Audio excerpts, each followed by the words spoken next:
as a pastor, as a shepherd here on this earth, if you will, for the people? Well, I want to re-echo something I heard Dr. Carson say a couple years ago at a event where he spoke in Phoenix.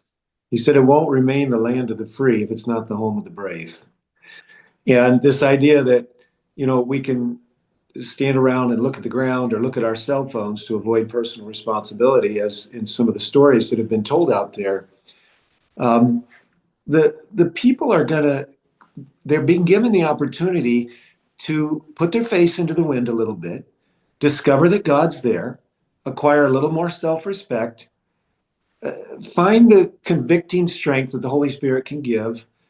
If that's not there, then slowly we lose all the things that make this life free, livable, joyful.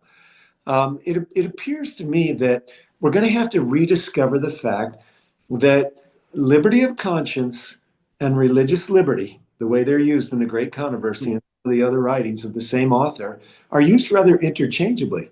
The word conscience is not even in the Constitution. But when writing about liberty, religious liberty, and liberty of conscience, using those terms quite interchangeably, the author of the Great Controversy refers to that grand old document.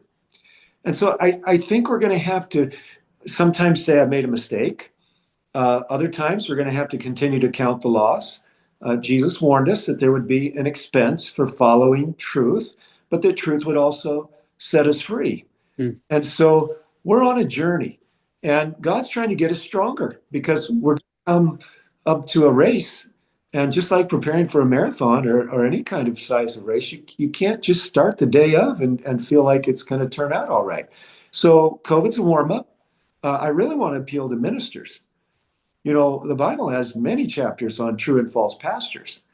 And since the greatest one in the world is the one of men who can't be bought or sold, I think it's super important that the preachers and the parents and all the people that have oversight in our society are not captured by lifestyles that can't pay a financial price to follow their convictions. And I'm afraid that inside our church, the first group that's been captured is the ministers.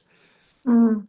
If you can't afford to lose your job, or you're not willing to lose your job in the name of conscience, then you might lose your soul in the name of ministry. So I'm encouraging people. God has called us all to live free. And yes, it's going to cost something. But as was said, silence is consent. And that's really not something a Christian should do. We stand by and watch things go downhill. We've got not only the lost, we've got our children, we've got our church. And it's important for us not to be like the false shepherds, the hirelings. No matter where our care of concern is, what our circle of influence and protection is, we have a responsibility to do something.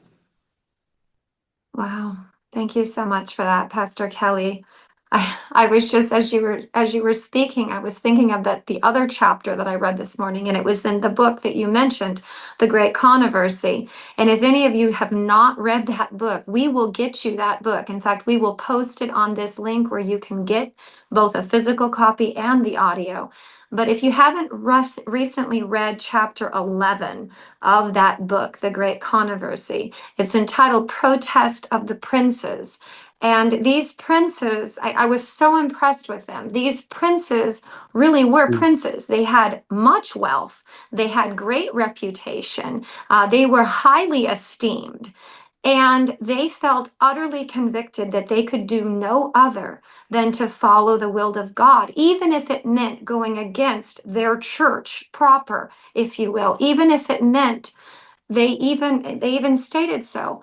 I'm willing to give up my entire kingdom, my money, my people, if it means I can follow Christ, even my own life to be taken to the stake. And I was so impressed by that. They took their names. And in fact, Martin Luther, in the book, The Great Controversy, it states, Martin Luther said, oh, no. Let the pastors put their signature to this document. Let those of us who are making the arguments put our signatures to the document. You leaders, you princes, you have another role to play. And Several of them said, absolutely not, essentially. How can I do anything other than put my signature down in support of liberty of conscience? And that is my appeal to each of you listening to this right now. I guarantee you, right now, today, putting your signature on a document in support of liberty of conscience is not going to cost you your life, but perhaps, as the pastor has stated, as Dr. Carson and Brother Arthur have stated, perhaps putting our signature down helps to strengthen us and give us courage to be able to handle who knows what that next test may be. So I'm asking you to go right now to libertydocument.org. Download that document, put your signature there. I believe, I believe it will have a great, great impact. And with that, I want to come back to Dr. Carson. Dr. Carson, again, I've spent my whole young adult and adult life being very impressed by God's grace of the influence and the experience that God has given you. What advice and recommendations do you have for our viewers for last closing thoughts? Well, the main thing is to recognize that when it comes to freedom of religion, we have components in this country who are very anti-God, anti-religion. And those are the people who seem to be the most favorable toward mandates and forcing other people to do things and extracting the rights from people.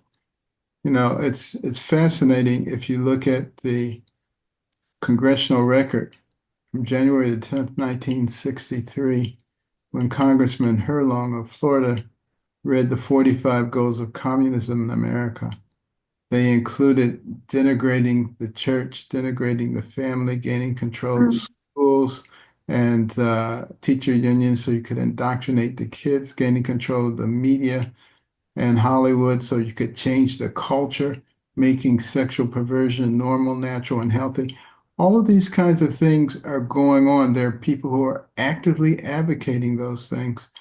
And, we have to be just as active as they are in resisting those things. And look at our Constitution. Look at our Bill of Rights. Look at our Declaration of Independence. What is it? What do they all point to? They point to our rights and that they come from our Creator and not from the government and not from a bunch of bureaucrats sitting around making mandates. And we have to stand foursquare against that. And each one of us has a sphere of influence. We need to be willing to use it.